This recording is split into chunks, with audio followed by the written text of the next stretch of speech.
Chapter number 5 class 12 में बात करेंगे। चैप्टर का नाम है कॉन्टिन्यूटी एंड डिफरेंशियबिलिटी। जैसा कि आप जानते हैं कॉन्टिन्यूटी 5.1 पे है, कॉन्टिन्यूटी जो है वो 5.1 पे है, डिफरेंशियबिलिटी 5.2, 5.3 और ऑनवर्ड्स आगे की तरफ है। आज बेसिकली जो हम बात करेंगे वो केवल और केवल कॉन्टिन्यूटी पे बात करेंगे। तो बात जब कॉन्टिन्यूटी पे आती है तो सबसे पहला क्वेश्चन बाकी होता है कि व्हाट इज कॉन्टिन्यूटी, ये कॉन्टिन्यूटी है क्या? बात सबसे पहले होती है कॉन्टिन्यूटी होता क्या।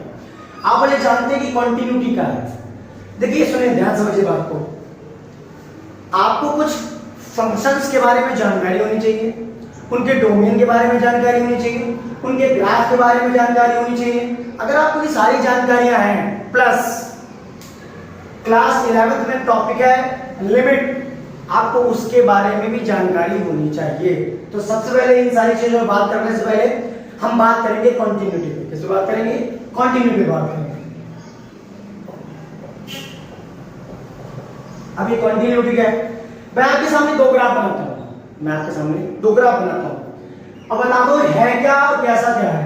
मैं आपको दो ग्राफ शो करता हूं आपके सामने।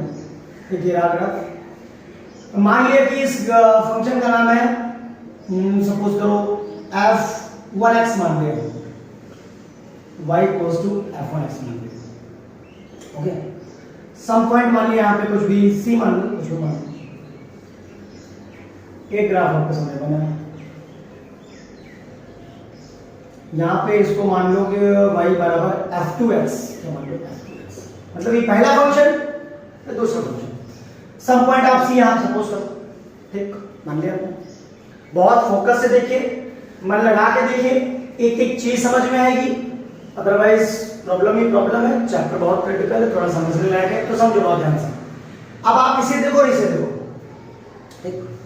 तो आप कह सकते हो एट पॉइंट सी, आप क्या कह सकते हो कि at point C function is continuous, क्यों कंटिन्यूअस? क्योंकि देखो कहीं रुक नहीं रहा फंक्शन तो कहीं ब्रेक नहीं है। तो आप कह सकते हो क्या कि at point C f1x is continuous. आया? At point C function is continuous. आप कोई पढ़ लो, कोई यहाँ पॉइंट ले लो, यहाँ पॉइंट, जहां मन करे आप वहां पॉइंट ले लो। देखने के बाद मेरा दावा आप यही कहोगे, सर दिस पॉइंट में कॉन्टिन्यूअस, दिस पॉइंट में कॉन्टिन्यूअस, दिस पॉइंट में कॉन्टिन्यूअस, बिकॉज फंक्शन को देखकर समझ में आ रहा क्या कि फंक्शन कॉन्टिन्यूअस है, फंक्शन कहीं रुक नहीं रहा, फंक्शन के ऊपर की ओर टेंड कर रहा। इसे देखो, तो मैंने देखा, इसको जब मैंने देखा तो मैंने कहा जा रहा, गड़बड़ हो गई। क्या गड़बड़ हो गई? कि फंक्शन यहां डिसकंटिन्यूअस हो गया, मतलब ब्रेक कर गया फंक्शन। और यहां ऐसा कुछ भी लॉजिक का टॉपिक नहीं था कि फंक्शन कोई ब्रेक कर गया, कुछ भी, जी नहीं, कॉन्टिन्यूअस, एक कांस्टेंट स्पीड से कुछ भी चलता जाए, कॉन्टिन्यूअस। और यहां एकदम से क्या हुआ? ब्रेक लग गई, टूट गया फंक्शन, ब्रेक हो गया। तो हम क्या कह सकते हैं कि भैया एट पॉइंट सी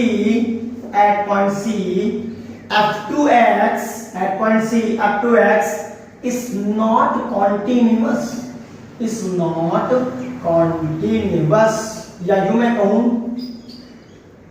या यूं मैं कह दूं इस नॉट कॉन्टिन्यूअस की जगह मैं क्या कह दूं?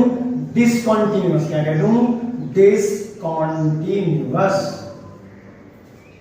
ओके, ये function continuous, function discontinuous. I hope आपको समझ में आया होगा। अब ये फंक्शन यहां पर ब्रेक हो गया, फंक्शन क्या हो गया? ब्रेक हो गया। अब आपको अगर ये देख के भी नहीं समझ में आ रहा कि फंक्शन कहीं ब्रेक नहीं हुआ तो कंटिन्यूअस, फंक्शन ब्रेक हो गया तो डिसकंटिन्यूअस, तो फिर आप अलग लेवल पे जी रहे हो। देख के समझ में सब कुछ आ रहा। इसीलिए मैं कह रहा हूं क्लास 11th का फंक्शन बहुत इंपॉर्टेंट है, बस इसी वजह से कह रहा हूं। रीजन, क्लास 11th में बहुत सारे फंक्शन के बारे में आप जानते हो। अब अगर आपको सारे फंक्शन के बारे में जानकारी है, सबका ग्राफ जानते हो, सबका डोमेन जानते हो, सबका रेंज जानते हो, नो प्रॉब्लम। आधे से ज्यादा कॉन्टिन्यूटी आपके हाथ में है। आप फंक्शन को देखते चुटकियों में पता लगा लो, चुटकियों में कि फंक्शन कंटिन्यूअस है या डिसकंटिन्यूअस, बिकॉज़ ग्राफ आपके सामने है। अच्छा, मैं आपको एक छोटे से फंक्शन के बारे में अगर बात करूं आपसे प्यार से, छोटा सा फंक्शन आपसे बात करूं। आप सबने पढ़ा होगा y बराबर sin x के बारे में। अब y कहूँ या fx, क्योंकि fx ही y है, क्योंकि fx ही y है, तो fx बराबर है sin x के बारे में बात करूं तो मैं तो आई होप आप क्लास 12 में बैठे हैं। आप किस क्लास में हैं? हाँ भैया क्लास 12 में बैठे हैं। तो आई होप इतना तो आपसे उम्मीद करता ही हूँ कि आप सब लोग sin x का ग्राफ तो जानते होंगे। तो मैंने कहा ये आपका सामने ग्राफ है। आपने कहा सर ये क्या होगा 0, ये क्या पाई, ये क्या है 2 पाई। अब बनाना चाहो तो बना लो, यहाँ पाई/2 होता है, 3 पाई/2 होता है, आपको मर्जी। अब इस फंक्शन को देखकर क्या पता चला? इस फंक्शन को देखकर पता चला कि अगर मैं यहाँ कोई पॉइंट लूं पाई/4 सपोज करो, अब मैं बोलूं बताओ बेटा फंक्शन कैसा है, तो आप बोलोगे सर एट x = पाई/4 फंक्शन इज, पूरा लिख दो, फंक्शन इज कॉन्टिन्यूअस।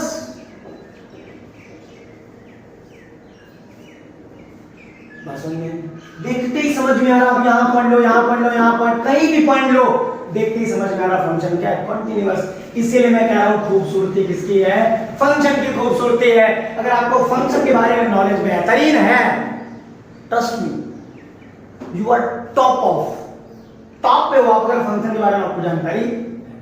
ये तीनों के तीनों आपको ग्राफ दिख रहे हैं, क्या दिख रहे हैं? ग्राफ दिख रहे हैं।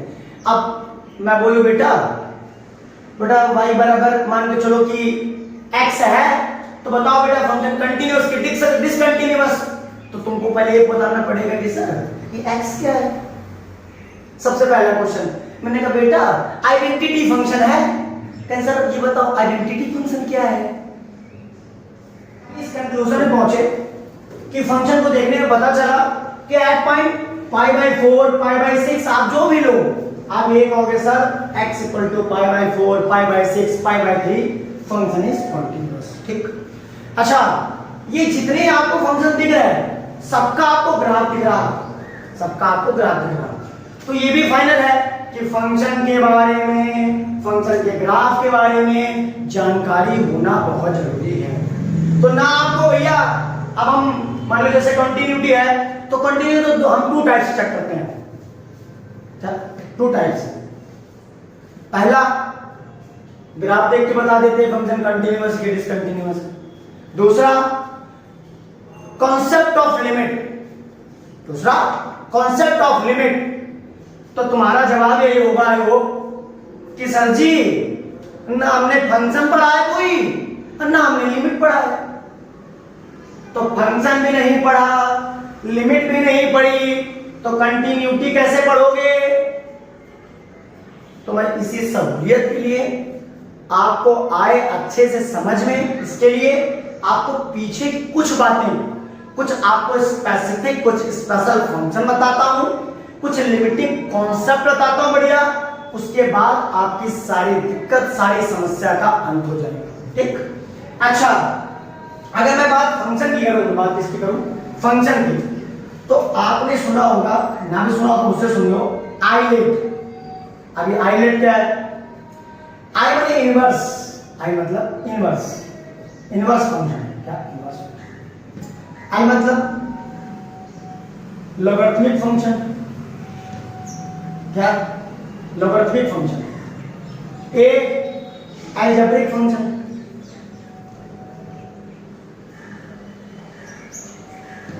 Algebraic function. T trigonometry function.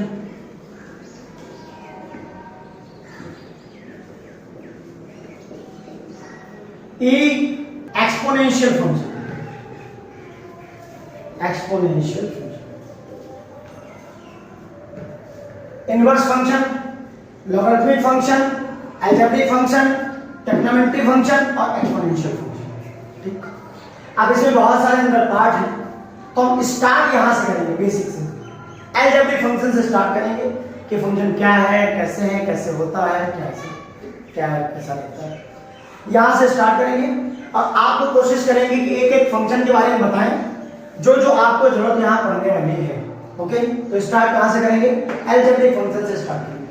मैं बार बार कह रहा हूं फंक्शन की बहुत नीड है, और 2 टाइप्स पहले बता दे रहा हूं, 2 टाइप से आप कंटिन्यूटी चेक करते हैं। क्या क्या? एक तो आप ये domain range of graph function की जान लेते हैं, दूसरा लिमिटिंग कॉन्सेप्ट। कौन सा concept? Limiting concept. Both are important. आप जानते हैं ये फंक्शन के बारे में कुछ जानकारी लेते हैं, इंपॉर्टेंस समझते हैं और सीखते हैं। अलजेब्रिक फंक्शन आप किस पे है? Algebraic function. अलजेब्रिक फंक्शन में polynomial function, polynomial functions are continuous in all real numbers. Polynomial functions are continuous in all real numbers. ये जो polynomial function है ये सारे रियल वैल्यूज पर कॉन्टिन्यूअस होता है। ठीक है क्या ये? मैं अगर px कहते हैं इसको बराबर a0 plus a1x plus a2x square plus a3x cube dot dot dot an x की पावर n, तो जनरल फॉर्म ऑफ पॉलिनोमियल। ठीक, अब क्या भैया सारी रियल वैल्यूज पर आपका पॉलिनोमियल फंक्शन कॉन्टिन्यूअस होता है। ठीक, अच्छा मैं अगर इसको थोड़ा सा एडजस्ट करूं तो क्या मैं px बराबर a0 लिख दूं? ठीक, फिर लिख दो px बराबर a1x प्लस b मान लिया कुछ भी, px बराबर क्या लिख दूं? a1x क्या था? ax ले लो, ax स्क्वायर प्लस का bx प्लस c ले लूं, px बराबर ax cube plus bx square plus cx plus b ले लूं। ये क्या भैया? Constant function. क्या भैया? Constant function. ये क्या भैया? Linear function. क्या है? Linear function. वेरिएबल की पावर 1। ये क्या भैया? Quadratic function. ये क्या भैया? Cubic function. क्या भैया? Cubic function. इसमें स्पेशल केस आपको सबको बताता हूं। अच्छा इसे आप ध्यान से देखो तो सबको लीड कौन कर रहा? सबको लीड कर रहा है ए। कौन लीड कर रहा है? ए। तो भैया a does not equals to same as that a does not equals to same as that a does not equals to, और कुछ भी हो जाए आग लग जाए बाकियों में कोई दिक्कत नहीं, बस ये a0 नहीं होना चाहिए, तो आपका x क्यूब चला जाएगा, और x क्यूब चला जाएगा तो फिर आपको प्रॉब्लम क्रिएट हो जाएगी, क्योंकि हमने इसको क्या बोला? Cubic function. ओके, अभी कांस्टेंट फंक्शन क्या है? बात कांस्टेंट फंक्शन से शुरू करते हैं। अभी आपका कांस्टेंट फंक्शन क्या है? देखो बेटा, कांस्टेंट फंक्शन क्या होता है आपका? मैं बोलूं आपसे क्या? मैंने आपसे बोला कि fx बराबर, बात कांस्टेंट फंक्शन पे हो रही है, लिख देता हूं कांस्टेंट फंक्शन। ओके, तो मैं आपसे अगर बोलूं कि fx बराबर c ले लो, कुछ भी ले लो कोई फर्क नहीं पड़ता, c ले लो, d ले लो, जो मन करे ले लो, 5 ले लो, 8 ले लो, कांस्टेंट ही है। अगर मैं बोलूं कि fx बराबर c है, fx बराबर क्या है? c है, तो मैं आपसे अगर इसका ग्राफ बनाऊं, इसका मैं आपको इसका ग्राफ बना के दिखाऊं, तो ये मान लो कोई x इक्वल टू क्या हो जाएगा? c हो जाएगा, y इक्वल टू c हो जाएगा। क्यों? fx y है तो y इक्वल टू c हो जाएगा। अब मैं से अगर आपका डोमेन पूछूं, डोमेन, तो आप क्या बताएंगे? तो आप कह सकते हैं सर रियल नंबर। क्यों? आपको कुछ भी ले सकते हैं, fx 5, fx 8, 9, 4, 3, 2, 1, जो मन करे आपको कंसीडर कर सकते हैं, क्योंकि कांस्टेंट है। क्या है? कांस्टेंट है, और ये कांस्टेंट ही तो होता है। 5, 8 नंबर्स क्या होते हैं? कांस्टेंट ही तो होते हैं, तो नंबर्स आपके कांस्टेंट ही हैं। ओके, तो आप कोई भी नंबर कंसीडर कर सकते हैं, बहुत बढ़िया। अब मैं आपको जो रेंज बताओ, रेंज, तो रेंज क्या होगी इसकी? रेंज तो सी होगी ना, ये तो सी ना है, तो सी ना, अब वो थोड़े चेंज हो जाएगा। तो डोमेन क्या हो गया? रियल नंबर, रेंज क्या हो गया? सी। तो आप देख के क्या कर सकते हैं कि ये सारी रियल वैल्यूज पर ये फंक्शन कंटीन्यूअस, 5 लो, 8 लो, 16 लो, 18 लो, -2 लो, 3 लो, जो मन करे बोलो, सब बहुत बढ़िया। ये वाला हो गया, ये वाला नहीं सर, ये वाला हो गया। चलो बात लीनियर फंक्शन पे करते हैं। क्या करते हैं? लीनियर फंक्शन पे करते हैं। तो जब आप इसे ax + b को देखेंगे, सपोज कीजिएगा, बात लीनियर फंक्शन पे करते हैं, देखिए ध्यान से, लीनियर फंक्शन, लीनियर फंक्शन। तो जब आप ax प्लस b को देख रहे हैं, ax प्लस b को क्या देख रहे हैं, ax प्लस b, तो आपको फील आ रहा होगा कुछ कुछ, fx बराबर ax प्लस b को, fx लिखो, x बराबर ax प्लस b, तो आपको कुछ कुछ फील आ रहा होगा, क्या कौन सा वाला, y बराबर mx प्लस c, ठीक है, सेम आ रहा है कुछ सेम, ठीक। तो यह सीधी सीधी बात है, लाइन है, लाइन ही तो है ना, ये लाइन ही तो है। अब लाइन है, y बराबर mx प्लस c क्या है, लाइन है, तो कुछ ऐसा लाइन होगा ये, और ये कंफर्म बिल्कुल ऐसा लाइन होगा। इसी के खानदान में फंक्शन और है, इसी का एक फंक्शन है, वो उसका सबसेट है, सबसेट है क्या, fx बराबर x, fx बराबर x, और इसे हम कहते क्या है, इसे हम कहते हैं आइडेंटिटी फंक्शन, क्या कहते हैं हम, आइडेंटिटी फंक्शन, वही यही है, same same same same identity function, fx बराबर x है, ओके। अब इसका डोमेन अगर मैं आपसे पूछूं, अब मैं आपसे पूछूं कि डोमेन क्या होगा इसका, डोमेन, तो क्या कहोगे आप, सर रियल नंबर, क्यों, आप कोई भी नंबर दे दो सारे एक्सेप्ट करेगा, इनफाइनाइट नंबर है बस, सारे एक्सेप्ट करेगा। रेंज क्या होगा इसका, रेंज इसका क्या हो जाएगा, real number, no problem at all.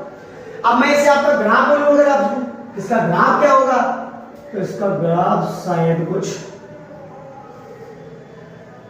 ऐसा होगा, क्यों, जो रखोगे वही मिलेगा, क्या, जो रखोगे वही तो मिलेगा ना, अगर 0 रखोगे तो 0 मिलेगा, 1 रखोगे 1 मिलेगा, 2 रखोगे 2 मिलेगा, 3 रखोगे 3 मिलेगा, तो 0 पे 0, 1 पे 1, 2 पे 2, 3 पे 3, एज सिमिलर एज दैट, -1 पे -1, 2 -2 पे -2, -3 -3, मतलब जो आप देंगे वही आपको मिलेगा। तो ये आपका कौन कौन सा फंक्शन हो गया, लीनियर फंक्शन में आपको क्या होता है, आइडेंटिटी फंक्शन ही लीनियर फंक्शन है, आइडेंटिटी फंक्शन क्या आपका लीनियर फंक्शन है।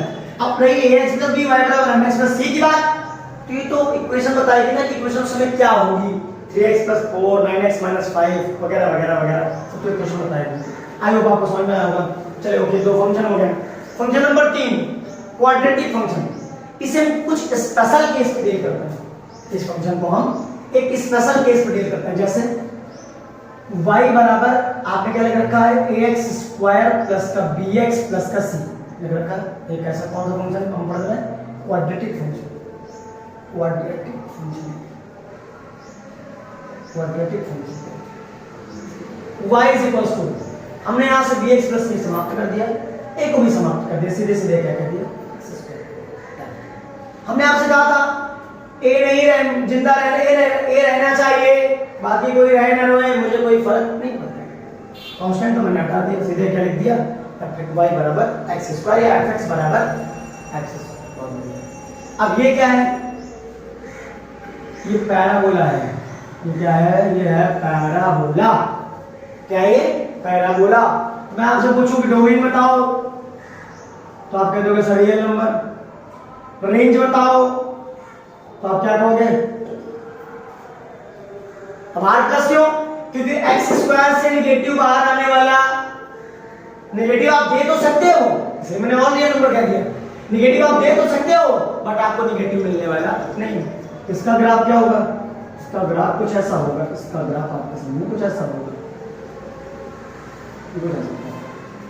ओके, 0 से स्टार्ट होगा, 0 रखोगे तो 0 मिलेगा, 1 रखोगे तो 1 मिलेगा, 2 रखोगे तो 2 मिलेगा, 2 रखोगे तो 2 मिलेगा, 3 रखोगे तो 3 मिलेगा, 2 रखोगे ना सॉरी 1 रखोगे तो 1 मिलेगा, 2 रखोगे तो 4 मिलेगा, 3 रखोगे तो 9 मिलेगा, 4 रखोगे तो 16 मिलेगा।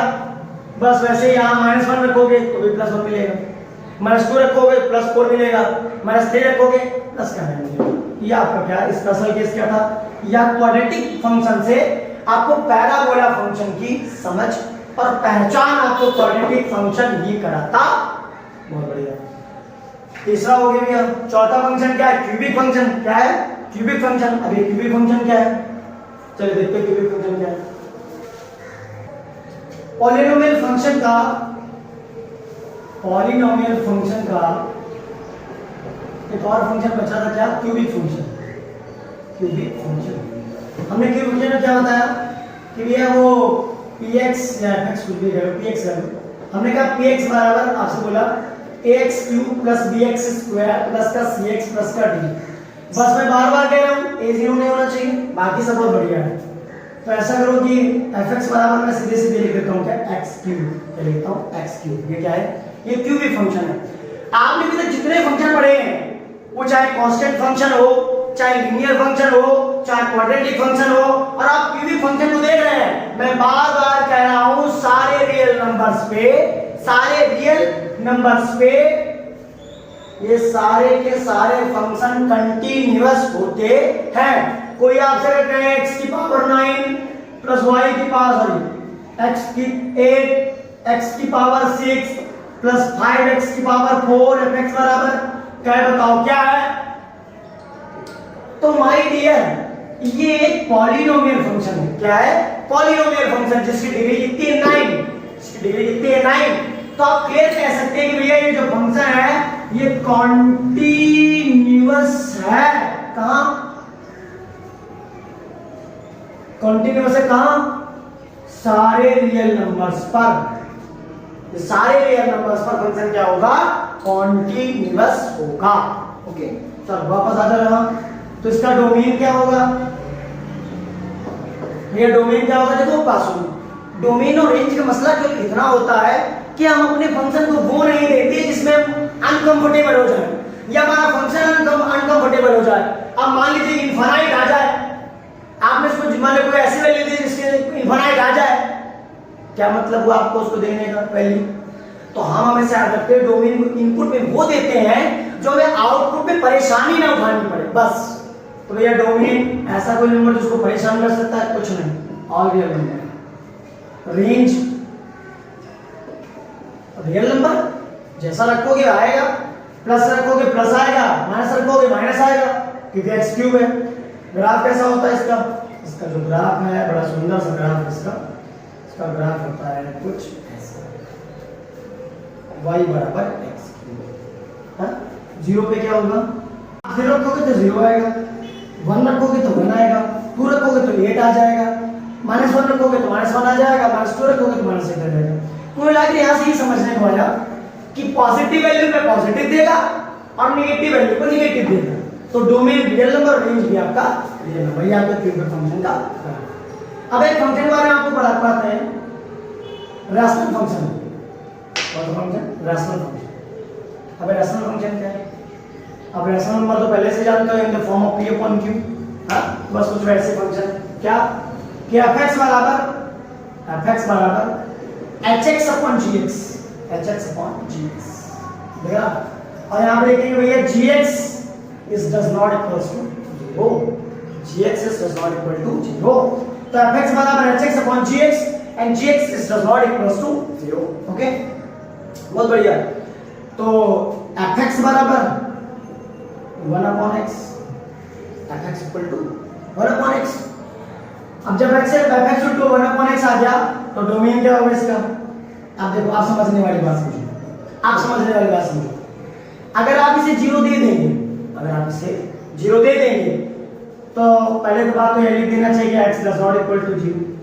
तो अगर आप इसे धोखे से भी आपने इसको 0 दिया तो ये समझ लीजिए कि क्या बना देगा, अनडिफाइंड फॉर्म। क्या बना देगा, अनडिफाइंड फॉर्म। समझ में आई बात। तो भैया डोमेन में कहते हैं सारे रियल नंबर देंगे भैया, माइनस 0 नहीं देंगे। क्या नहीं देंगे, 0 नहीं देंगे। सारे रियल नंबर देंगे, 0 नहीं देंगे। बात खत्म। तो रेंज क्या आ जाएगा, रेंज आ जाएगा आपका रियल नंबर, क्योंकि जब आप 0 देंगे ही नहीं आएगा कब से, और 0 आ गया तो कोई प्रॉब्लम नहीं। बस यहाँ 0 रखना नहीं है, यहाँ पे 0 रखना नहीं है, आ जाए कोई बात नहीं, वहां 0 रखना नहीं है। बस यहाँ पे मुझे इसलिए मैंने कह दिया कि मैं सारे रियल नंबर दूंगा बट मैं 0 इसे नहीं दूंगा। ग्राफ कैसा होगा इसका, इसका ग्राफ बहुत सुंदर सा ग्राफ होता है, इसका अच्छा सा ग्राफ होता है। बढ़िया आपको ग्राफ बना के दिखाता हूँ। एक ग्राफ इसका कुछ ऐसा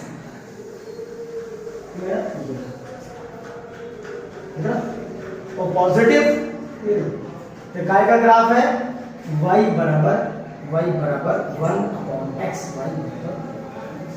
आपने समटाइम देखा होगा, कहीं नहीं लिखा रहता है, लिखा रहता है fx equal to x upon sine x, और यहाँ लिखा होता है sin x does not equals to 0, मतलब sin x 0 नहीं होना चाहिए। और है क्या ये एक रैशनल फंक्शन है। ये क्या है? ये एक रैशनल फंक्शन है। ओके, तो आपने क्या क्या फंक्शन पढ़ा? आपने कांस्टेंट फंक्शन पढ़ लिया, आपने फिर क्या पढ़ा? लीनियर फंक्शन पढ़ लिया, आपने क्वाड्रेटिक फंक्शन पढ़ लिया। इसी लीनियर में आपने क्या सीखा था? Identity function. कौन सा फंक्शन सीखा था? Identity function. इस क्वाड्रेटिक में आपने क्या जाना? पैराबोला। ओके, तो फिर इसके बाद क्या जाना? Cubic function. हमने क्यूबिक के बारे में जाना। फिर आपने क्या सीखा? Rational function. बहुत सारे फंक्शन ऐसे हैं जिनके बारे में आपको स्टडी करना है। ओके, रिवाइज करते रहें, पढ़ते रहें, समझते रहें और ये जानते रहते हैं ये यही फंक्शन है, सब कुछ यही फंक्शन है। अब x बराबर 0 पर क्या है? नहीं हो सकता, नहीं रख सकते आप इसे। तो देख के ही पता चल रहा है क्या डिसकंटिन्यूअस होगा का फंक्शन। देख के ही पता चल रहा है डिसकंटिन्यूअस होगा। क्यों? क्योंकि वो कंटिन्यूअस की एक प्यारी सी डेफिनेशन भी होती है ना, कहते हैं without lifting a pen we can draw diagram, draw graph, that's called continuous function. हाँ, तो बस आपको क्लियर हो गया होगा। इसके ही मतलब होता है फंक्शन पढ़ाने का, यही मतलब होता है ग्राफ बताने का। इसमें पता तो चलता है, देखते ही पता चल जाता है कौन सा फंक्शन कंटिन्यूअस है, कौन सा फंक्शन कंटिन्यूअस। तो इतने सारे फंक्शन को आप पढ़ लीजिए, रिवाइज कर लीजिए। पहले पार्ट में आपको इतना ही मिलेगा जितना आपको मैंने पढ़ाया, जितने फंक्शन आपको बताया, सब जो कुछ बताया, कंटिन्यूअस क्या है, डिसकंटिन्यूअस क्या है, ओके, फंक्शन के बारे में बताया। आपको इसके अगले पार्ट में और सारे फंक्शन मिलेंगे और सारी नॉलेज और सारी जानकारी मिलेगी। तब तक आप इतना पढ़ें, समझें।